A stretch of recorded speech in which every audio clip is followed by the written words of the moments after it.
Okay, hey guys, it's Crab again. I have a better mic. I thought it might be fun to look at PGR a little bit and see what I didn't like about PGR because there's a lot to like about it, and a lot of people are very excited for Wuthering Waves, and they're excited because of what they know about PGR, whether they played it themselves or if they've just been watching their favorite content creators play it, excuse me. But I think it's pretty valuable to know also why this game sometimes isn't the best. And I guess in anticipation for Wuthering Waves, kind of taking a look at it and seeing, well, I guess hoping that it won't really make its way into Wuthering Waves 2. So yeah, let's just jump into it. I guess the number one problem I have with PGR is the team building is not very free to play friendly. And by that I mean in PGR there's different elements. There's fire, lightning, physical, and ice. I guess it might be nice to show you the characters that go along with that. The near team, which was a crossover, a very, very limited crossover. We thought we would only get one run of them, and then we ended up getting two, but like I would be highly surprised if they came back again. They're physical. Like for example, this guy's ice. This girl is also physical. Yeah, this is the physical here. But she also has a lightning version of the same character. And this happens a lot, like, let's see if I can find another one. This is Lucia, and then this is also her. This is physical, and this one, she's physical and fire. So, as you can see, I haven't built every character because I don't play that hardcore. But, yeah, something that's really, really big is that if you don't have basically the meta characters for these different elements, and I guess there's 4 of them. Actually, there's 5 because there's also dark. You're kind of not just at a huge disadvantage. It's kind of like you're kind of just waiting to get the meta team, and there's not that many characters. So like, here, I'll give you a pretty good example. I don't have the ice tank yet. This guy. And he's really good because I got to use him in an event. But I do have the kind of like lower tier version of an ice tank, Changyu. But the problem with PGR is that even if you have everyone in the team, but you don't you only have I can't remember in this game if they're called they're not like 4-star or 5 stars, but basically Changyu is like a 4-star, and Chrome Glory is like a 5-star. If you only have the 4-star, you're kind of just can't like do your team won't be as good, basically. And I think that makes sense because it's like, yeah, that's the difference between a 4-star and a 5-star. But I think that because there are so few characters in this game, and there's only like a few elements, and those elements you need to have, these certain characters, it makes everything less complicated because okay, I just need to get, this guy, Lucia Plume, and I forgot who oh yeah, I have him actually. And where is he? Wan Qi. It's like it makes it simple that that you need those guys, those 3 characters, but it also makes it very difficult because when it's time to pull, you're kind of you're just gunning for those characters, and if you don't have enough currency, then you're screwed, and you just have to keep waiting and waiting and waiting and waiting. So that's my number one problem with it. The second is that speaking of characters, like the pity system isn't the best, I think, and I really wonder how they're going to do it. Basically, if there's not like a limited time first release of a character, for example, these uniframes came out, which are really cool. She just came out, so she has 100% rate when you pull a 1, 2, 3, 4. Is that 6? Yeah, it's so small. When you pull a 6, I guess there's 6 and 5. When you pull a 6-star in this game, and it's the first time that they are released, you get 100% rate. And sometimes there'll be special events where, it'll also be 100% rate. But generally, if you miss that, or you're not able to pull to get that character, if you're not able to pull all the way to get that character, you're gonna have to do it another time, and every other time it'll be at a lower rate. So these are at 70. That means that you could like pull it multiple times, pull a 6-star multiple times and not get it, which kind of sucks. Because that's the next thing I was going to talk about with this is that I don't think that the rewards are that generous in this game, and I wonder how there will be in Wuthering Waves. Basically, if you're not buying like the monthly pass, in Genshin it's called like Blessing of the Welkin Moon, that kind of thing. If you're not buying that, at least for me, if I wasn't buying that pass, I wasn't really getting a new character very often. So that kind of sucks. I think that the rewards for like the daily missions and stuff aren't just like any game. The rewards for the daily missions aren't that great. I think 15, 10, 5. So you get like 30 a day, I guess. And one pull is 250. Yeah, that's not great, right? And I think that even with an event, let me go to the event. Right.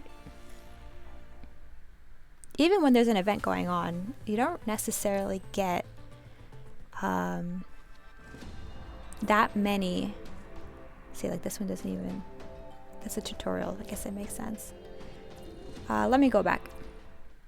This is like a common event that happens like pretty often. You'll get 50 one time for clearing up to authority level 8. I haven't been doing the events at all.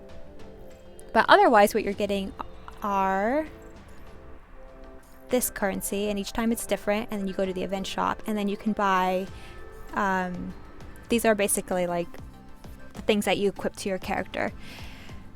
So I mean, this system's not bad, but as you can see, you're not getting any. I mean, you're getting 50 here, but for the whole event, that's 1, 2, 3, 4, 5. That's 200. So you get one pull. Is that right? 110 pull or one pull? Let me go back.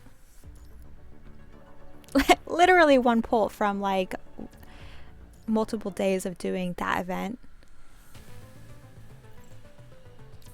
Yeah, this lasts for 22 days. So like, okay, thanks a lot. Like that's really generous. It's not, right? Okay, this is a tutorial. I'm just curious if this is gonna give any kind of reward. I can't tell, but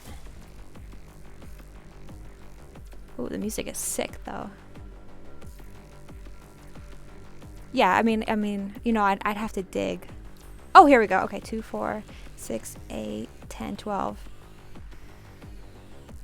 So that's only 120. That's literally half of a pull.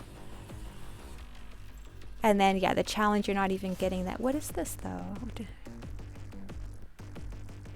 Oh, I've never used this before. I'm curious what that is. And what's this?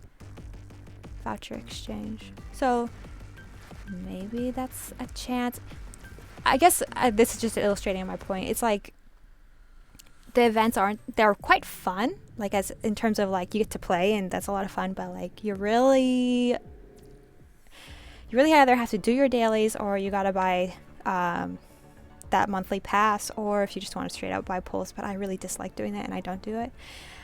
So yeah, that's another thing that I don't really like about PGR, and that I really hope isn't the case for Wuthering Waves, because I get why they do it. I think that there's a lot less characters than something like Genshin, and it's like this is a mobile game, so it's just totally. I mean, it's just totally different. But being used to Genshin and kind of like being able to scrounge around for gems, and for entering the events, for it to be, I mean, for the amount of work that you put into those events, the amount of gems that you get out of it are pretty good in Genshin. So, you know, I'm not gonna like dismiss that. Okay, so the next thing I want to talk about is the dorm system. Oh my god, I hate this and I don't do it. I kind of did it for a while to get some specific reward, but I really dislike it. Basically, every day you have a daily dorm mission as well here. Oh, let me just... Oh my god, I can't believe I'm going to do this. But you'll see, this is not gameplay to me. Okay, begin chores, and then they'll just hang out and do that for 30 minutes, I guess. And let me see what else it wants me to do. And then you have to complete a dorm event 3 times, pad a resident 3 times, and craft decor.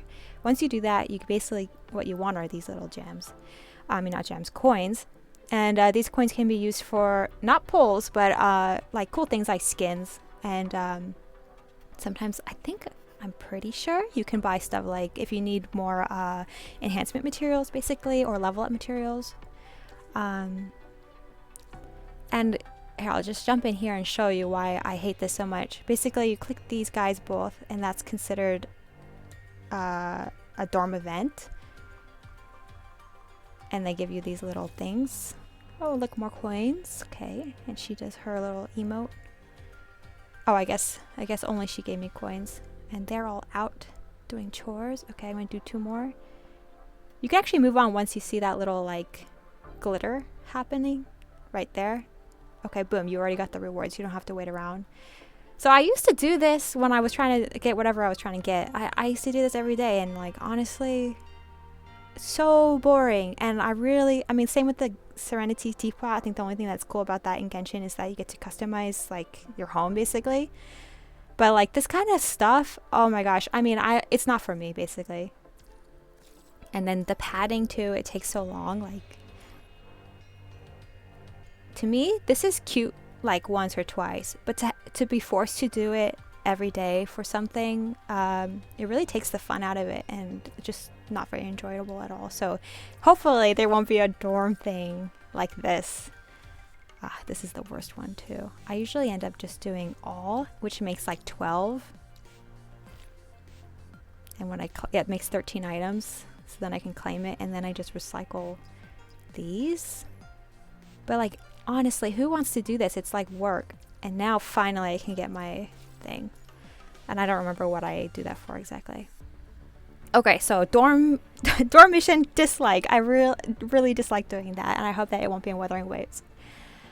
Okay, I think the last thing I'll talk about is the guild. In this game, I wonder how social it'll be in Wuthering Waves, but in PGR, I mean, all of us have been so inactive, which is funny, active and positive. I love this when I joined. We were all kind of like contributing to our guild missions.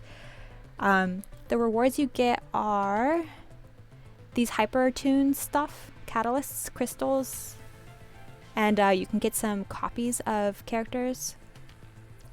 Oh, I should probably cash in on that. I mean, this is valuable to me, getting copies, so you don't have to actually pull them in the gacha.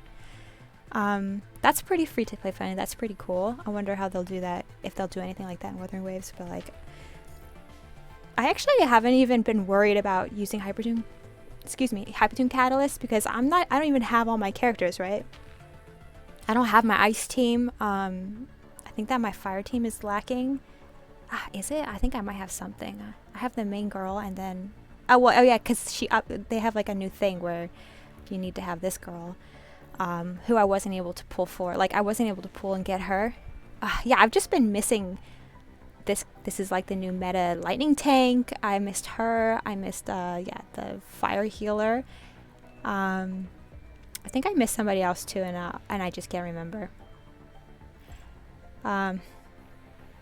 So, you know, that's really frustrating to me, and I think that that's like, you know, hopefully in Wuthering Waves, they're more generous with events. I think that would be like a pretty big difference. And I also know that because it's open world, there'll be like things to pick up and like chests to open and stuff like that, so it will definitely help. But if Wuthering Waves ends up being like PGR, where it's kind of like, okay, you know, these are the top 3 for this element, and if you don't have it, you're just kind of like grinding / waiting around to get that specific team. And on top of that, everyone builds the team in the same way, because that's just the way that you build it. And like, I don't know, it's just not that creative. I think that's why Genshin kind of is super cool, because even if you don't have like the best team, you can kind of like do something fun. Like, it was super fun watching those videos where like people would just do all the characters that have pets or like summons basically. And like the fact that you could make a team like that is cool. Super not possible, I think, in PGR, and I wonder how it will go in Wuthering Waves. I know that they want to be more serious, and that there's a lot more like theory going into. I mean, Genshin has a lot of theory too, but I think Crow Games has a lot of like how you swap in, and like how the memories, which are basically your artifacts. Let me see. I'll show you here. I think that how these like work with each other is very interesting, or are very interesting, is I think, but it can be pretty constricting or restrictive, you know, all good stuff. But like if you're not using this set or like one alternate meta set, you're just kind of not playing to the right potential, and it's not even like you're not playing to the full potential for a fun idea. It's just kind of like, oh, you probably aren't doing it because you don't have it, and you like just haven't grinded enough to do it. Yeah, I think that being able to be creative with this stuff is always good and always fun, and I hope to see something like that in Wuthering Waves. But if not, you know, not everything can be like that, and we'll just see how it goes. Either way, have you guys played PGR? What do you guys think about a lot of these systems? Do you guys like the way that they are, or do you kind of agree with me where maybe you think that they could be better, or like maybe they're not like the best thing about PGR? And I personally wouldn't necessarily like be sad to see them gone if they're not in Wuthering Waves. Yep, so I hope you guys enjoy this video. See you in the next one. Bye.